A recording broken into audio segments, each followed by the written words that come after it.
We are zooming with the conversation here, folks, on a Wednesday hump day in My Own Worst, the podcast with yours truly, Stephen M. Smith of Touchdown Alabama Magazine, shooting this from Tuscaloosa and live via YouTube. If you're new to the show and the channel, be sure to hit that subscribe button and turn on those notifications so that we can get you the best in news, notes, and coverage. Had some technical difficulties there, but we appreciate you, the Alabama football fan base, for continuing to rock with us, tune in, and sticking with us there. So we got those things figured out. But as always, can't do the show without my man John Ivory. John, how you feeling, man? Feeling good, man. Hey, that wasn't my fault. So what we rack on, and we're about to get the show started. Thank you for being patient in the chat, and let's get it. Roll Tide. We are rocking and rolling here as my man JP just put it down there for you. We got a jam-packed slate of topics to get into on today. Gonna be awesome having my man Matt Caddell, former Alabama wide receiver, joining us later in the show. But first topic of conversation is, are we inching closer to a college football season for 2020? And it appears to be that way, according to Brett McMurphy, who at one point in time was a college football insider for ESPN, now works for Stadium. He put out an article on Tuesday about how the NCAA Football Oversight Committee, they've made this proposal, they've made this thought, this idea about having 6 weeks of practice before the start of the football season or before the start of fall camp. Now, though they've made this recommendation, the Oversight Committee has to get this approved by the NCAA COVID-19 advisory panel. Now, if this becomes approved, it becomes a great indication of could the season start on time, when the season could start, and also how quickly could the student athletes and students in general be back on the various campuses. Now, how does this help Alabama? How does this benefit Nick Saban? Well, it benefits Nick Saban because if you remember on last week, on Tuesday or Wednesday, prior to the NFL draft, Coach Saban spoke with Paul Feinbaum of the Paul Feinbaum Show on ESPN and talked about how Alabama normally has a 4-week off-season program in the spring prior to spring ball. And before he took his talents to the Georgia Bulldogs, Scott Cochran was over that off-season program, making sure guys were running the 110s, lifting weights, doing the different things, the different stations they had to do. And despite him putting a lot on the players were tired, passing out, going through the motions and what have you. A lot of the guys felt like, if I can get through this off-season program, if I can get through physically and mentally what the coaching staff is putting me through in this conditioning regimen, then I will be able to get through the spring ball and get to the fun parts of it, whether it's throwing passes for the quarterbacks, running through different drills for running backs, catching passes for wide receivers, offensive linemen working on man blocking, zone blocking, run blocking schemes, defensively being able to make the right tackles, break on the football, affect the passing game, sack the quarterback, get after the running back. So players felt like, and Nick Saban felt like, if you were able to have a 4-week program in the offseason prior to spring ball, it would get the players well conditioned for having that spring practice. So in that same light, he feels like because Alabama and the rest of college football did not have spring, if the NCAA was able to grant at least 4 weeks of a summer program, 4 weeks of summer practice, 4 weeks of summer conditioning, because as good as it is to be able to interact with your guys through Zoom calls, through other virtual apps, and have the workout regimens for the iPhone, for the Apple Watch to monitor the players in their every move, although that's good, although that's fantastic, nothing works better than that one-on-one, that face-to-face, that interpersonal communication to where you can interact with your coaching staff, your support staff, and the players. You can have those moments where you are teaching the guys, precept and example, how to make the right tackle, how to make the right play, how to go about the right drill, and have your guys right in front of your face interacting with your players. So if the NCAA COVID-19 advisory panel approves on the 6-week practice period, then this could mean the 68-year-old, the 6-time national champion in Nick Saban getting his wish of being out there on the football field. And not only does this help the freshman guys that came in the 2020 class, but this also helps the experienced guys.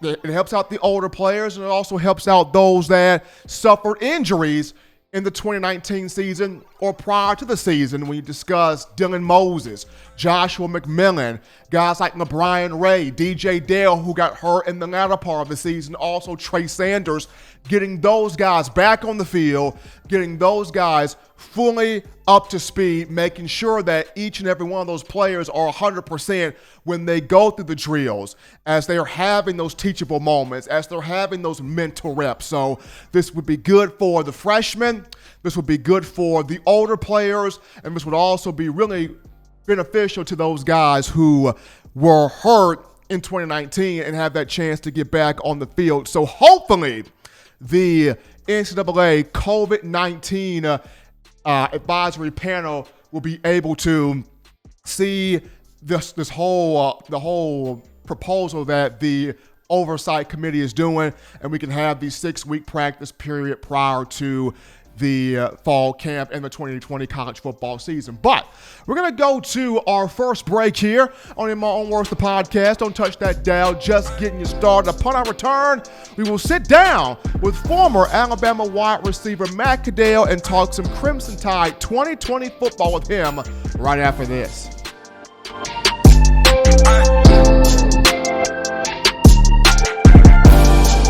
Every sports fan deserves the proper representation. Whitwill Sports introduces to you the Title Towel. Wave that Title Towel in the air like you just don't care, in support of Nick Saban and the Alabama Crimson Tide. Only $9.99, and it lasts a lifetime. Head on over to whitwillsports.com and get your Title Towel today.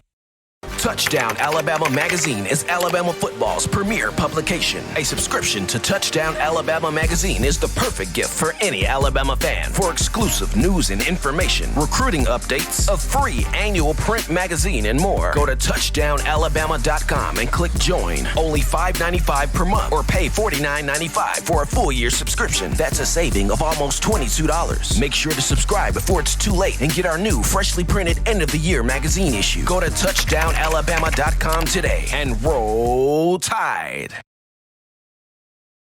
We had Mac Herford, former Alabama wide receiver, on Monday's show, and just a quick announcement on him. He's decided to take his 5th year of eligibility and play at Vanderbilt University, so congrats to him, big wishes to him. But we now go to the In My Own Words hotline. We pick up the legend here, former Alabama wide receiver and analyst, when we have a time to get a chance to talk to him, Matt Caddell. Matt, my man, very happy to have you back on. How you feeling? I'm doing well. How are you? Man, I cannot complain, man. Doing well, staying safe, continuing to practice that thing called social distancing. But it's always fun conversation having you on the show. And Matt, as we look at this upcoming season, because when you talk to different athletic directors, they are very hopeful, keeping their fingers crossed that 2020 will be a college football season indeed. But just starting this thing off with, Alabama, when you look at this defense, and first and foremost, Christian Harris is somebody of whom he had to learn things on the fly this past season as a freshman, but with him getting that knowledge under his belt and with the healthy Dylan Moses back, what do you expect from Harris year 2 as a sophomore? What excites you about him? Just his versatility. He's so athletic. Coming out of high school, he could play so many different defensive positions. He played corner, linebacker, safety. So the athleticism is there. He was very consistent this past year, and I really look for him in his second year to really be that much more confident, play with that much more consistency, and just be a dominant defender out there for our defense, along with Dylan Moses, to really help bring back that Alabama defense that we've known in the past to have. Now, when you look at just this Alabama secondary here, Matt, of course, when you played against dominant defensive backs and tough, hard-nosed defensive backs, and here comes one in Daniel Wright, of whom he's got some experience, played in 31 career games, but this could be a season to where it would be his first year as a starter at one of the two safety positions at 6'1", 190 plus pounds here. He's added some muscle to his body. What do you like about Daniel Wright's game? Where do you want to see him, be that leader in the back five? What excites you about Daniel Wright taking the field in the upcoming season?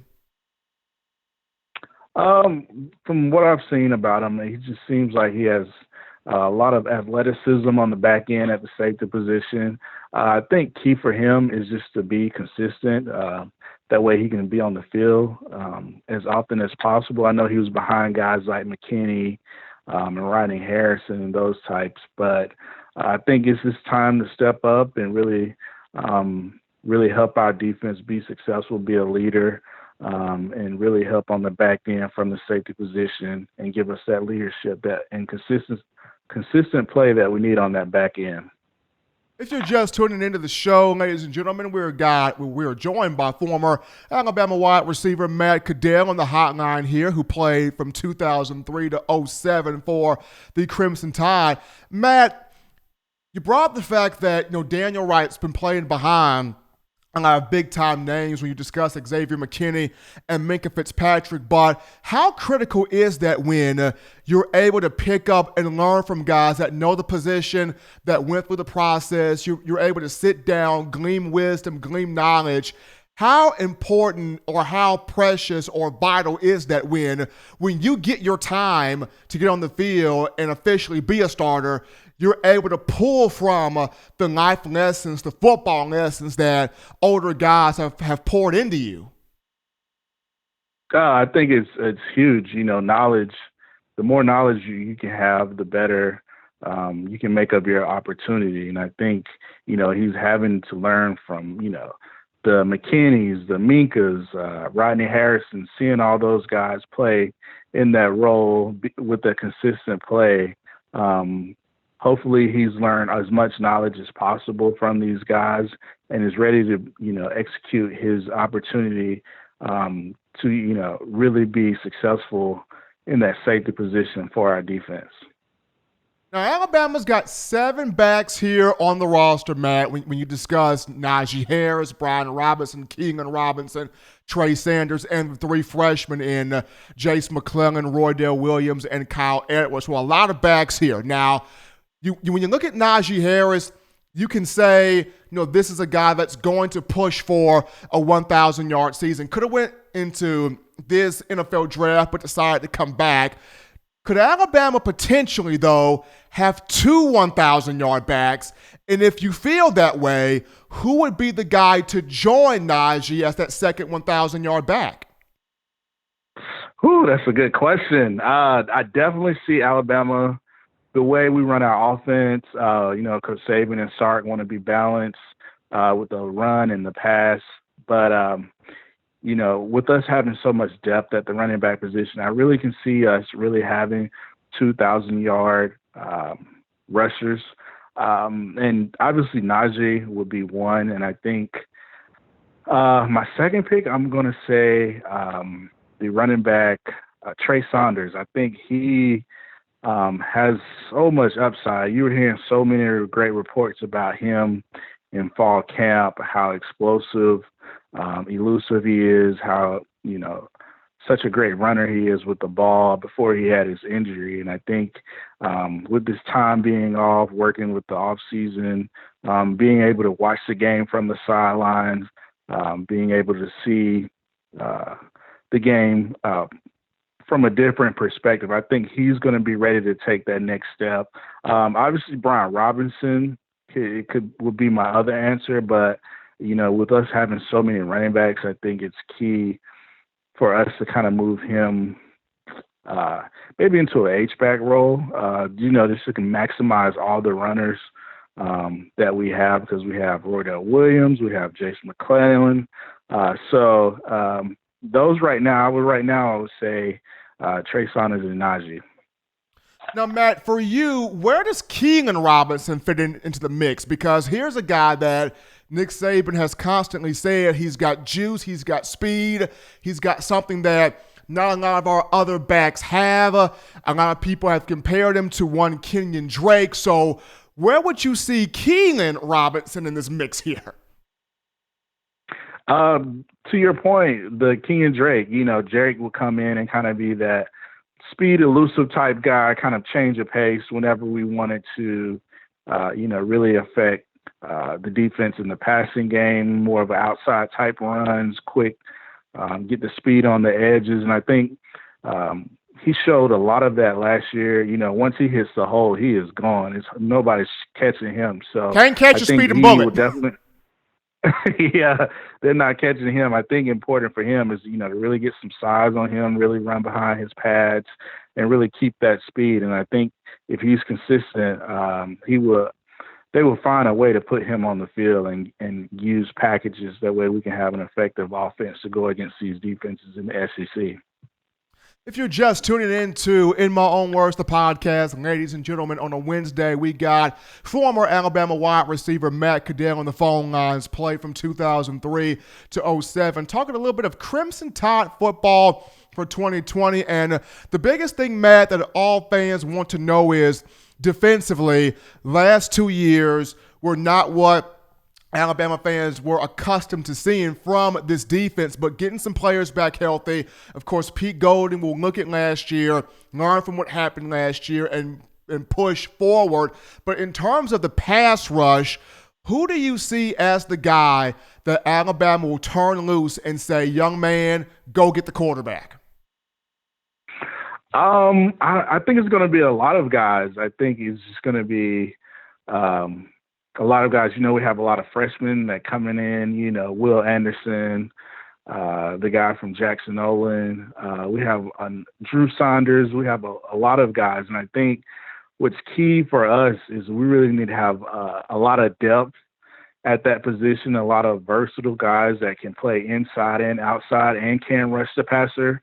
And because, Christian Barmore is just a stud in the middle. So I think he's going to give us that consistent pressure up the middle. And I just think it's going to be a collective group effort where we'll see some guys really step out and really rush the rush the quarterback. That way our defenses can be consistent. We could be used to what we're seeing from an Alabama-style defense. Now, and just, Matt, getting back to Dylan Moses being back, Dylan Moses being healthy, how much does that really sort of calm down Christian Harris? Because last year, he was forced to do everything. He was forced to make the calls, get affirmation, confirmation on those calls, and really take part of that communication assignment. Now that Dylan Moses, somebody who knows how to do this, who's played a lot of football, who's the alpha male of this front, with him back, how much does this calm Christian Harris down and he can just sink into his role of flying around the field, blowing stuff up, playing coverage? How much does the Dylan Moses return really enhance Christian Harris? I think it enhances his game a lot. And I think it's going to help both of those guys' game. The more knowledge you can do, the more trust you can put in the coaches with Coach Saban and Pete Golding, the more we can do. Where the sky's the limit for our defense. We could throw so many different packages and looks to offenses to really unleash these guys and really help us really have an effective defense. So I think, him having Dylan Moses there, Dylan Moses having Christian Harris there, having guys like Shane Lee, all those young linebackers, I really think is going to help our defense really be effective in the pass rush, stopping the run, and being multiple, where we have so much depth at the linebacker position. We could do whatever we want and keep offenses on their heels as far as defensive tendencies with personnels and things like that. If you're just tuning in to the show, ladies and gentlemen, on a Wednesday, we're joined live by former Alabama wide receiver Matt Caddell, talking some Crimson Tide football for 2020. And Matt, just in your opinion, do you think the college football season will start on time? And if it does start on time, do you think Alabama will be ready? Will it be able to have enough practices in to compete and contend, for a title? I'm hopeful that the football season will start on time, but we still got to see how this pandemic is going to pan out the next couple of months, and so I'm hopeful by July we'll be in a better position as well as far as medically, but also as far as plans for the college football season moving forward. I'm quite sure the SEC commissioner is on the phone with these athletic directors and coaches and having all these different plans, contingency plans, as far as where we might be to have this football season happen this season. So I think we'll have enough time. I just think everything will just be starting earlier. So I just think if everything's good in July, you probably having a camp started late July going into August where it's even longer. Hopefully NCAA allows that, where you can kind of get those, OTAs, you can still get an extended, extra week or two of practice to really fill in the void for not having spring training. So I just think the NCAA and the SEC are going to really have to, play it by ear and really see where we're at by July. And I think if we kind of push the calendar up some as far as practices, meetings, OTAs, like activities in July, I think we will be able to make up that time and have a successful football season if we have everything we need as far as the pandemic, medically, to, really be able to have sports and have a sense of normalcy during these uncertain times. He's Matt Caddell, former Alabama wide receiver, joining us graciously every single Wednesday on In My Own Words, the podcast, talking Crimson Tide football for the 2020 season. Everybody keeping their hands crossed and prayers up that we will have football. But Matt, as always, man, appreciate the insight. Appreciate you joining us, man, and continue to stay safe. Be good, buddy. All right. Take care. Talk to you later. That was former Alabama wide receiver Matt Caddell talking some college football, some Alabama football, and what he sees in the 2020 season for the Crimson Tide. But we're going to go to another break here on the show. When we come back, we get into your phone calls, tweets, text messages, thoughts, questions, and concerns. Bring them here right after this.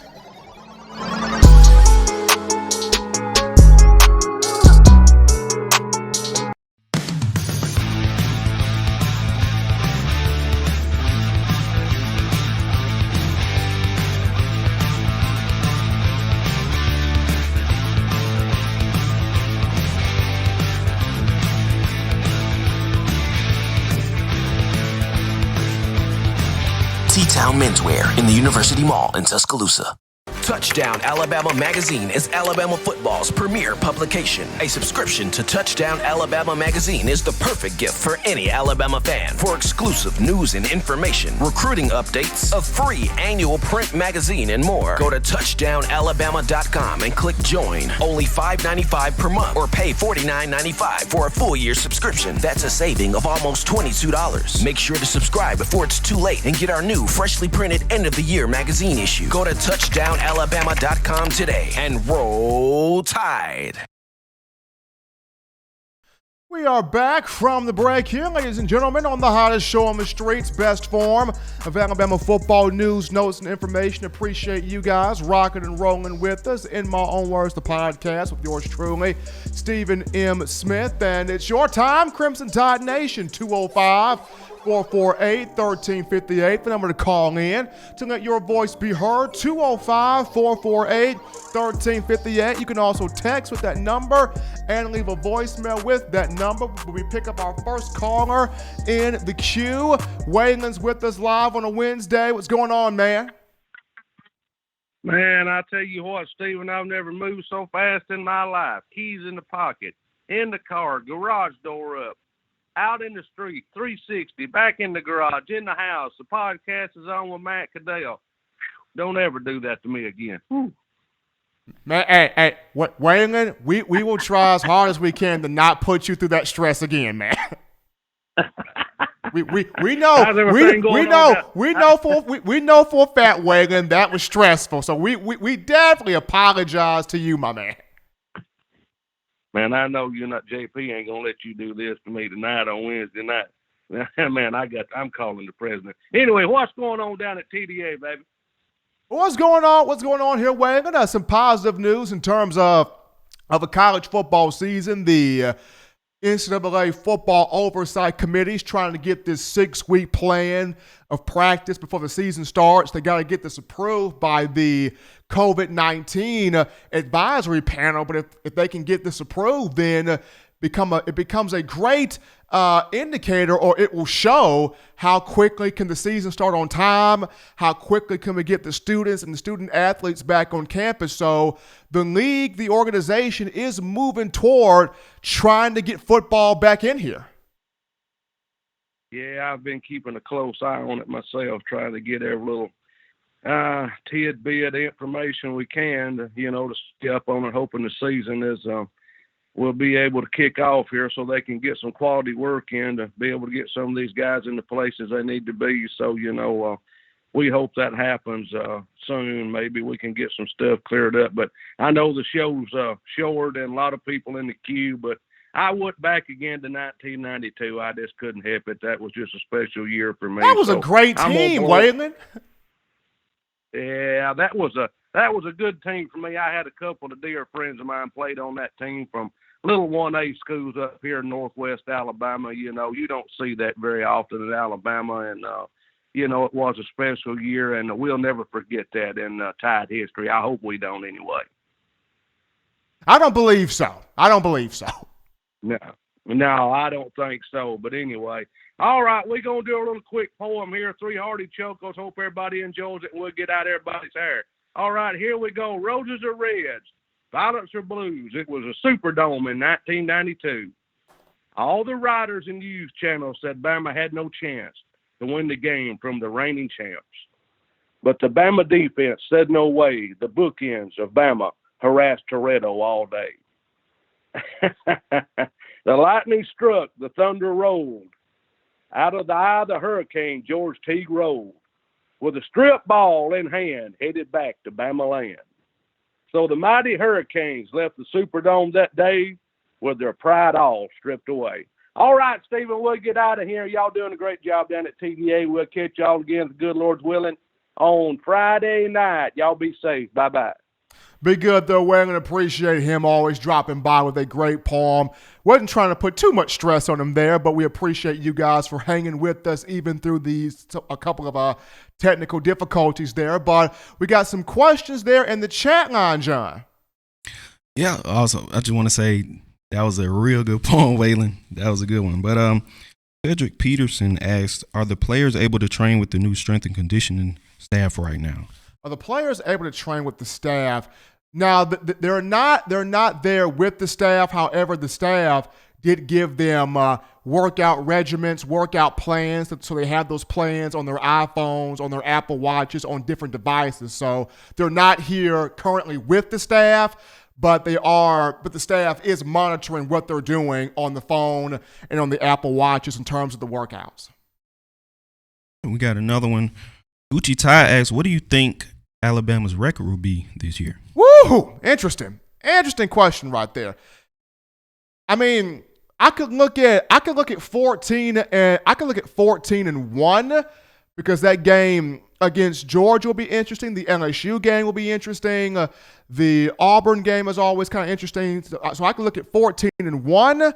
But as of right now, I'm going to go with 15-0. And the reason why I'm going with 15-0 is because I just feel like this Alabama team hungry after 2 seasons of not getting a championship.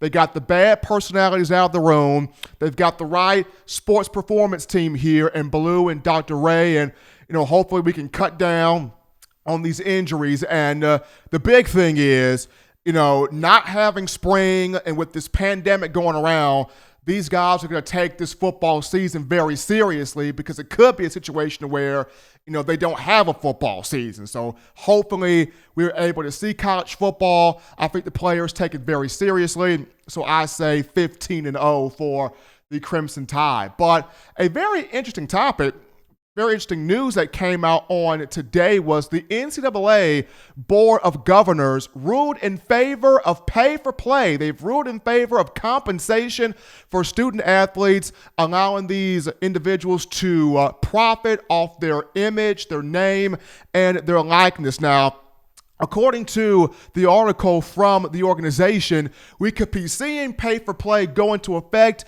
as soon as the 2021 to 2022 academic year, and students have been waiting on this, athletes have been waiting on this for a long time. I know the traditionalists say, well, they're on scholarship, they get scholarship, they get this. Well, the scholarship don't take care of everything. I have a bunch of friends that played at Alabama, and a lot of them, that scholarship didn't take care of everything. Either room and board was left off, books were left off, some stuff was left off, and they had to pay from that stuff out of pocket. And then with the amount of money that these players bring in terms of enrollment, in terms of when the university is hooked up with the NCAA EA Sports video game, these athletes are bringing 4 times the amount of that scholarship, and they see none of that money. So with the players bringing in the amount of revenue, the amount of marketability, the amount of excitement that they bring these respective venues and programs, it is about time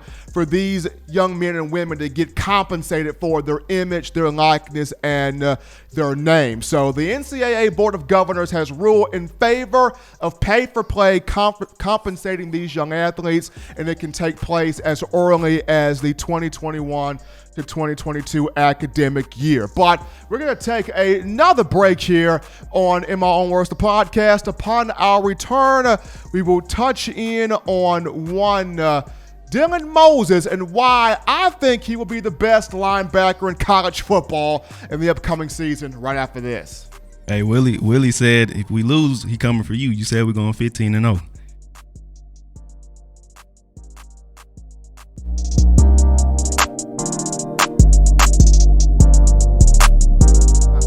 If you're an avid Alabama Crimson Tide fan and you love to flaunt it, then show your Alabama Crimson Tide support by grabbing the All Bama sneakers. They feature bold Crimson Tide graphics, so no one will be able to question where your allegiance lies. When you add these sweet sneakers to your Alabama Crimson Tide collection, go to stsfootwear.com and use the code TDAlabama for $15 off your purchase. That's code TDAlabama for $15 off your purchase. Go to stsfootwear.com and get your All Bama sneakers today. Touchdown Alabama Magazine is Alabama football's premier publication. A subscription to Touchdown Alabama Magazine is the perfect gift for any Alabama fan. For exclusive news and information, recruiting updates, a free annual print magazine, and more, go to touchdownalabama.com and click join. Only $5.95 per month or pay $49.95 for a full year subscription. That's a saving of almost $22. Make sure to subscribe before it's too late and get our new freshly printed end of the year magazine issue. Go to touchdownalabama.com today and roll Tide. As we're back into the conversation from the break here in My Own Words, the podcast, Touchdown Alabama Magazine, yours truly, Stephen M. Smith, to answer the thought from Willie351 in the chat line. Yes, I said 15-0. Could be 14-1, but I think this Alabama team is going to be so hungry to where it's not going to want to lose a game. So I'm going to go with 15-0, and hey, pull up on me one time. Pull up on me. I will take on all comers. I will take on all comers at this point. But we dive into one. Dylan Moses, the Alabama linebacker, and why he will be the best linebacker in college football to me in the upcoming season. First and foremost, Dylan missed a whole season of college football last year. This defense was built up with Dylan Moses in mind. All the players knew it. Of course, Pete Golding had it set up with Dylan Moses in mind. Nick Saban had it set up with Moses in mind. I remember we had Mac Herford on the show, along with Jared Maiden, Shaheem Carter. We featured quite a few former players on the show. And all of those guys talked about how this defense was set up with Moses in mind as the leader, as the captain. And I remember during the spring of last year, he was so excited to be the man because he saw the guys before him. He watched he saw videos of the Rolando McClains, the Donta Hightowers, the CJ Mosleys, the Reggie Raglins, the Reuben Fosters. Of course, he watched the Sean Dion Hamiltons, the Rashawn Evans. So he's watched all of these guys before him, and now the baton was going to hit his hand. He was excited all spring, getting guys pumped up, getting guys energized and ready in the summer, in the spring practices and what have you. And then going into the SEC Media Days, I got a chance to talk to him. He was excited about working with Pete Golding and being the alpha male of his defense. So when he got hurt, it was very disappointing. It was shocking. It was hurt. It was painful. It was painful seeing the frustration on that young man's face because he wanted to be the leader. He wanted to be the guy. He was ready to take on this defense. And when you're gone a whole year from football, and when you've been able to analyze the game, think about the game, take a moment to take a step back and really look at what could have happened, what should have happened, what would have happened, and taking those mental reps, when the time comes around again, you appreciate it more. Dylan Moses is going to appreciate more being on the field. He's going to appreciate more being around his teammates. He's going to appreciate more being around his brothers. He's going to appreciate more having that communication down, because in the back of his mind, he's going to know, I don't have to have this. I didn't have it last year. It was taken away from me last year. It was robbed of me last year. I did not get that chance to be with my guys, my defensive players, my brothers, my teammates. This was supposed to have been my defense. If I would have been out there, Alabama's a top 5 defense. If I would have been out there, we're in the top 5. We're number 1 in every single category, and that's what's going through Dylan's mind, not wanting to have that again. So missing the whole season, getting the chance to think about it, contemplate it, take a step back, see what happened, and see what could have happened. He's going to be ready to get back on the field and be a beast of not just a communicator, but a primetime playmaker. So that's number 1. Number 2, I said the word communication. That's another reason why he's going to be the best linebacker in college football. It didn't take Moses nothing but 6 months to learn the Alabama defense, to learn the Nick Saban scheme. He knows it backwards, forward, sideways, diagonally. He knows his Alabama defense more so than he knows how to ride a bike. And I'm pretty sure Dylan Moses knows how to ride a bike. But he knows this Alabama defense. He knows the word jargon, he knows the terminology, he knows where to put guys in the right spots, he can make the calls on the field, and that's what the Tide missed this past season.